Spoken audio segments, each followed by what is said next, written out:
신앙은 교회 안에만 국한되어서는 안 됩니다. 가정과 사회 속에서도 빛을 발해야 합니다. 하나님을 믿는 믿음이 우리의 삶을 주도하고 이끌어갈 때 우리는 승리할 수 있습니다.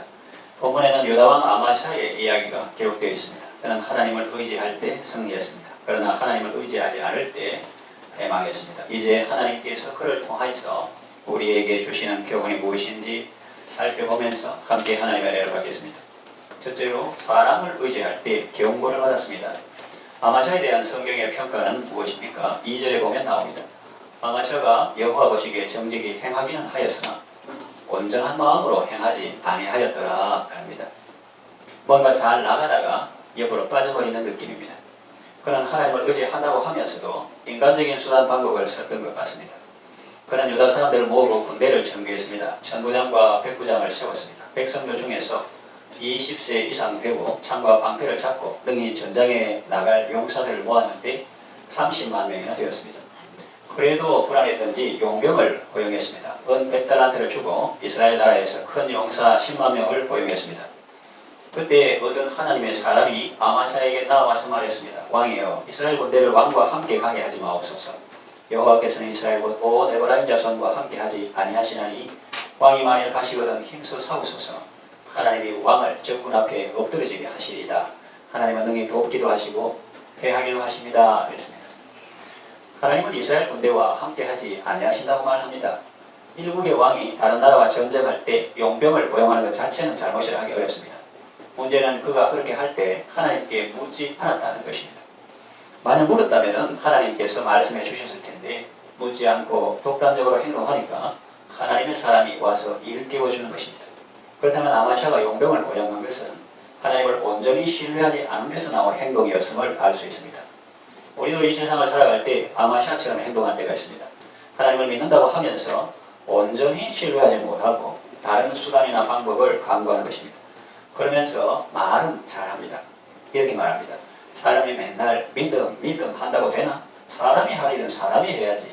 아무 대책도 없이 믿음만 내세우는 것은 무책임하고 어리석은 행동이야. 그러면서 자기는 아주 실제적이고 좋은 믿음을 가진 사람인 것처럼 이야기합니다. 그는 또 이렇게도 말합니다. 하나님이 사람을 도우실 때 직접 하늘에서 도와주실 때도 있지만 대부분은 사람을 통해서 도와주시지. 그러니 인간관계를 잘해야 해. 사회생활 잘해야 해.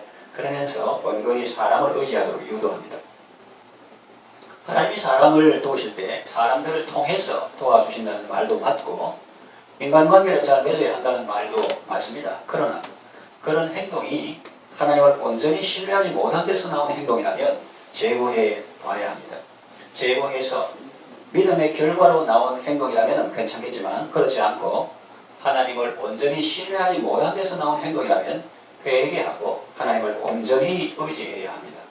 그렇게 하는 것이 올바른 행동이요 지혜로운 행동입니다. 하나님은 우리의 중심을 보시는 분이십니다. 네가 정말 의지하는 것은 무엇인가? 그것을 꿰뚫어 보시고 다 아십니다. 하나님은 우리가 하나님을 믿되 온전히 신뢰하기를 원하십니다. 둘째로 하나님을 의지할 때 승리를 얻었습니다. 그나마 다행인 것은 유다왕 아마샤는 하나님의 사람이 말할 때 그것을 경청하고 실천했다는 것입니다. 자신이 한 결정을 번복하는 것은 일반 백성들에게도 쉬운 일이 아닙니다. 하물며 일국의 왕이 자신의 결정을 번복하는 것이겠습니까? 번복하려면 많은 대가를 지불해야 합니다. 백성들에게 정책을 결정할 때 신중하지 못했다는 비난을 받을 것입니다. 그리고 이스라엘 나라의 용병을 고용할 때 지급했던 돈은 은 100달란트는 회수하지 못할 것입니다. 그리고 고용된 용병들은 고향에 돌아갈 때 불만을 품고 돌아갈 때 어떤 짓을 저지를지도 모릅니다. 이런 대가를 지불하더라도 아마샤는 하나님의 사람이 일러준 말대로 행했습니다. 우리가 하나님을 의지할 때 하나님은 기뻐하시고 우리에게 힘과 지혜와 용기를 주십니다. 하나님은 하나님의 사람의 입을 통하여 아마샤에게 평안함과 담대함을 주셨습니다. 그 하나님의 사람이 아마샤에게 뭐라고 했습니까? 하나님은 능히 돕기도 하시고 능히 피하기도 하십니다. 이스라엘 군대에게 이미 100달란트를 주었다고 너무 걱정하지 마십시오. 하나님은 능히 이보다 더 많은 것을 왕에게 주실 수 있습니다. 그렇게 했습니다. 이 얼마나 멋있는 말입니까? 우리가 세상과 하나님 사이에 갈등할 때 우리가 올바른 결정을 할 수 있도록 힘을 주고 격려하는 말이죠. 저의 삶을 돌이켜볼 때 하나님은 과연 그런 분이셨습니다. 하나님은 저에게 사람이 주는 것보다 더 좋은 것을 더 많이, 더 오래도록 주시는 분이셨습니다. 그런가 하면 사람은 뭘 주는가 싶어서 기대했는데 하나도 안 주거나 못 주게 되는 그런 경우가 많았습니다. 개척할 때 개척하면 매일 후원할 게 그런 사람이나 교회가 있었는데 차라리 그런 말을 안 했으면 뭐 기대하지도 않을 건데 그런 말 해놓고 안 하는 사람 또 못하는 교회 있었습니다. 그런데 생각지도 못한 사람을 통해서 하나님께서 은혜를 베풀어 주시기도 했습니다. 아마샤는 하나님의 사람을 통해서 들려주신 하나님의 말씀을 신뢰했습니다. 그리고 어려운 결정을 했습니다. 군대 한 40만 명 중에서 이스라엘 군대의 용병 10만 명을 따로 분리해서 그들의 고향으로 돌아가게 했습니다. 그들은 유다 사람에게 심히 노하여 분노한 상태로 돌아갔습니다. 아니나 다를까 그들은 가다가 일을 저질렀습니다. 13절에 보면 사마리아에서 베드로까지 유다 성읍들을 약탈하고 사람 3,000명을 죽이고 물건을 많이 약탈했습니다. 자, 그렇다면 이 아마샤는 어떻게 되었을까요? 용병들을 돌려보내고 돈도 100달란트 손해보고 마음도 위축되어서 에돔과의 전쟁에서 패했을까요? 그렇지 않습니다. 하나님은 자기를 신뢰하는 자들을 결코 부끄럽게 하지 않으시는 분입니다. 11절에서 12절을 보면 에돔과의 전쟁에서 용병 없이 자기들 군대만 나갔지만 에돔과의 전쟁에서 승리했음을 알 수가 있습니다. 그런데 우리 주변에 보면 이런 사람들이 있어요. 예수님을 믿고는 싶은데 내가 절에 바친 돈이 많아서 그거 아까워서 갈아타지 못하겠다. 혹은 후다는 데 쓴 돈이 많은데 그거 아까워서 예수님은 좋은데 교회는 좋은데 예수 못 믿겠다. 이런 분이 있습니다. 이분들은 이 아마샤의 경우를 참조하시면 좋을 것 같습니다.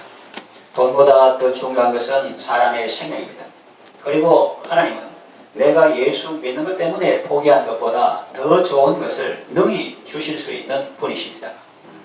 하나님을 의지하는 것이 사람을 의지하는 것보다 낫습니다. 하나님을 신뢰하는 것이 방백들을 신뢰하는 것보다 낫습니다.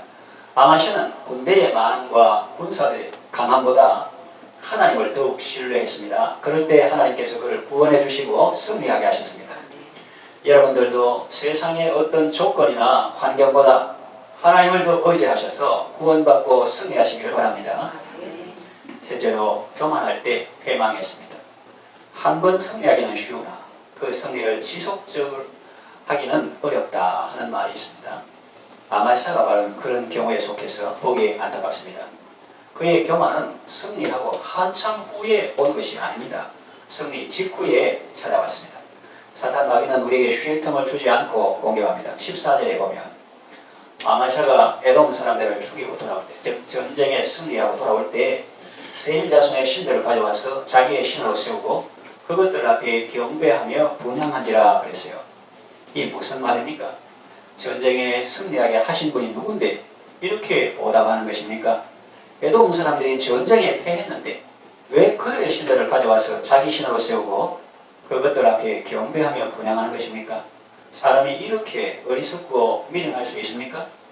그런데 이 말할 때 귀가 좀 간지럽네요. 가만히 생각해보면 그만의 문제는 아닌 것 같습니다. 이스라엘은 하나님의 백성 아닙니까? 하나님의 백성은 하나님을 신뢰하고 하나님의 말씀을 순종해야 하는데 그렇게 안 하다가 멸망당한 사람이 있습니다. 대표적인 예가 아간이죠. 그는 하나님이 금하신 것을 취하다가 망했습니다. 자기 혼자만 망한 것이 아니라 가족까지 멸망하고 자기 때문에 이스라엘이 아이성 전투에서 패하게 되었습니다. 또 소돔과 고모라의 유황과 불이 빛처럼 떨어질 때 그동안 애써 모았던 재물의 미련이 남아서 그랬을까요? 롯의 아내는 구출되는 가정에 뒤를 돌아보지 말고 앞을 보고 도망가라 했는데 뒤를 돌아보다가 소금 기둥이 되었습니다. 하나님의 백성은 하나님의 입에서 나오는 말씀으로 삽니다. 만나를 먹어도 그것은 하나님의 말씀 안에서 주어진 것이지요. 하나님의 말씀에는 순종하지 않고 그저 눈에 보이는 만나만 확보하려고 했던 사람들은 어떻게 되었습니까? 거기서 벌레가 생기고 냄새가 나서 음식물 쓰레기가 되는 것을 보아야 했습니다. 사람은 떡으로만 사는 것이 아니고 하나님의 입에서 나오는 말씀으로 삽니다. 그런데 아마샤를 비롯한 우리는 하나님의 말씀을 붙들기보다는 유황과 불이 빛처럼 떨어지는 그런 심판의 현장에서조차 재물의 미련을 가지고 또 가난한 사람들이 그들의 죄악으로 심판받는 그런 현장에서도 그들의 재물을 탐내는 아간의 그런 이후의 행동을 할 때가 많습니다. 아마샤의 행동을 보고 사람이 어떻게 그렇게 미련할 수 있지? 라고 하지만 사탄과 마귀가 사람의 마음에 교만과 탐욕을 심어놓으면 논리적이고 합리적인 사고를 못하게 되고 그래서 어리석은 결정을 하고 어리석은 행동을 하다가 결국은 멸망하게 되는 것입니다. 15절 이하를 보십시오. 하나님께서 아마샤에게 진노하시고 한 선지자를 그에게 보내서 경고하시는데 아마샤는 그의 말을 끝까지 듣지도 않습니다. 그의 교만은 하늘을 찔렀습니다.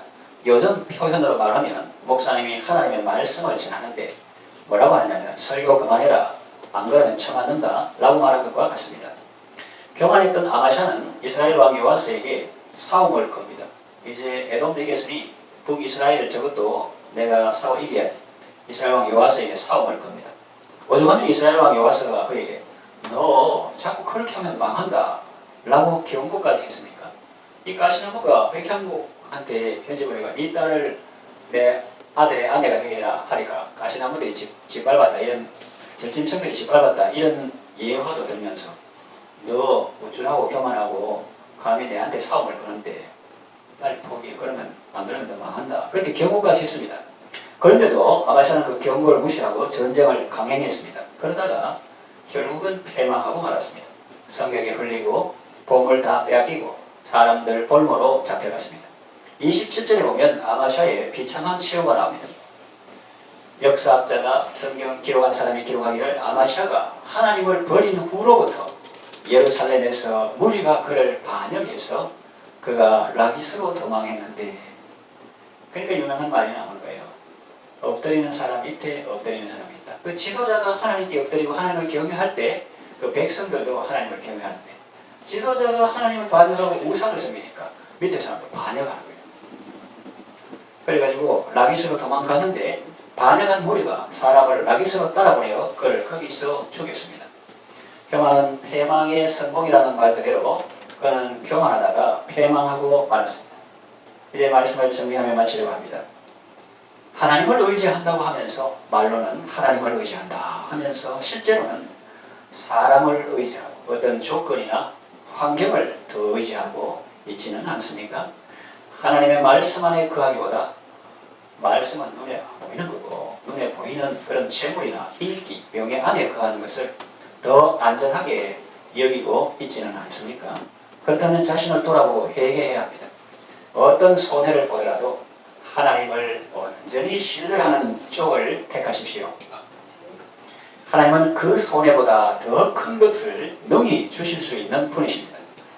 그리고 하나님을 온전히 신뢰할 때 하나님은 자기를 바라보는 자를 부끄럽게 하지 않으십니다. 하나님께서 승리를 주실 때 그 승리를 주신 하나님을 바라보십시오.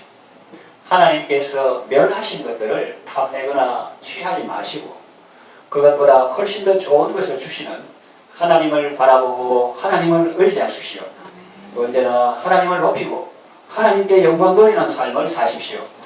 하나님 안에서 겸손함으로 한 번 승리뿐만 아니라 지속적으로 승리하고 귀하게 쓰임받는 복된 삶을 살아가시기를 바랍니다.